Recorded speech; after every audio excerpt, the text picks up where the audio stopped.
Well, I have 38 camellias. Mm-hmm. This is one of them. This is called Drama Girl. This is a camellia, of course. This is a yellow camellia. This is a hamamelis, or witch hazel, which is finally beginning to grow. See this one and that one? You might think it's a rhododendron, but it isn't. It's a Daphne phyllum, which is very rare. This one, Ligularia pretzwalskii. This is a Camellia sasanqua that blooms from September to January. And they used to think that couldn't grow here, but it does. And at the moment the cultivar name escapes me. I can look it up for you.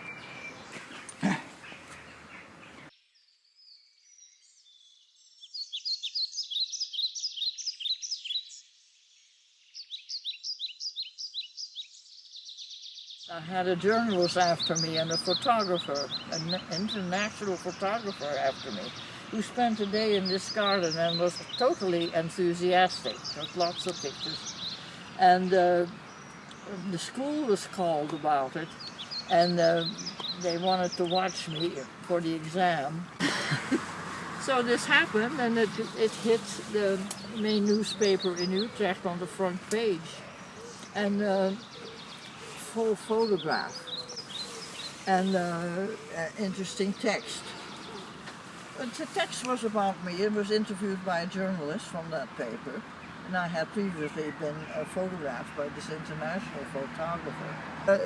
It got in the main Utrecht paper at first, and then in all kinds of subsidiaries in smaller towns, and eventually in the Telegraaf, which is the main Amsterdam one, but that was months later, but it was somewhere in there.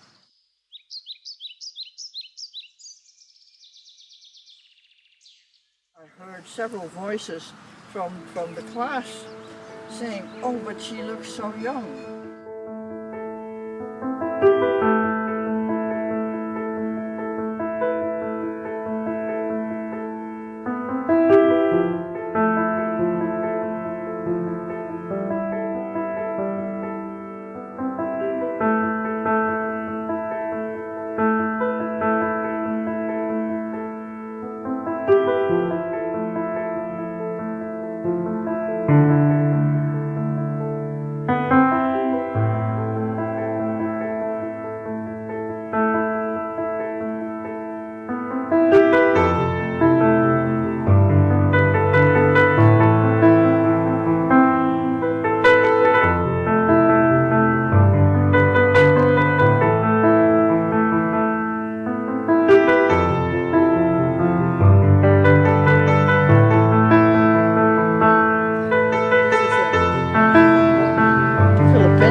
Which I found as a weed along the road somewhere, but I love the fact that it had the two leaves around it like that.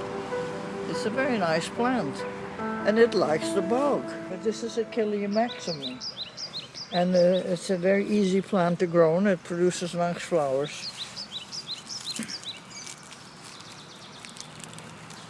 Valerium is typical of very wet places, but Electrum not particularly, and it likes it just as well. Hydrangea grows with difficulty here because it's so acid.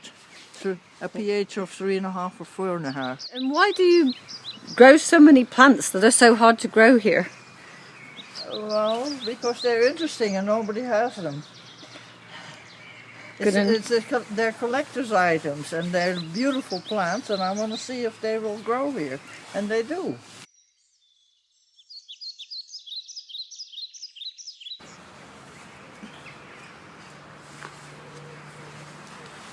And when my mother lived here, this whole place was covered by cherry laurel.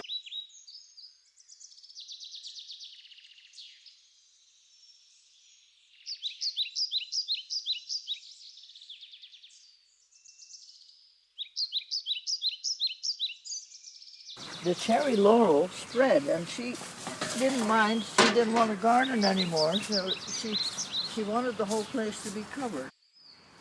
And even these woods were all covered by cherry laurel, and there was no sign of the rhododendrons that were underneath it. This is very funny because this one was about this high and looked dead, and I cut it to the ground. That one as well. There's 7 of them like that. I cut to the ground. This is a holly tree. Like the rhododendrons, they grew like mad as soon as we removed these cherry laurels. I removed 1,500 oak trees from this. How many? 1,500. When? Oh, just last month, or a few weeks ago. One of my grandchildren chased the green frogs out of here, which are very rare, and was trying to catch them, and the next day all the frogs left.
I persuaded all the nurserymen to start camellias because the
I have a microclimate where things can be grown that can't be grown anywhere else.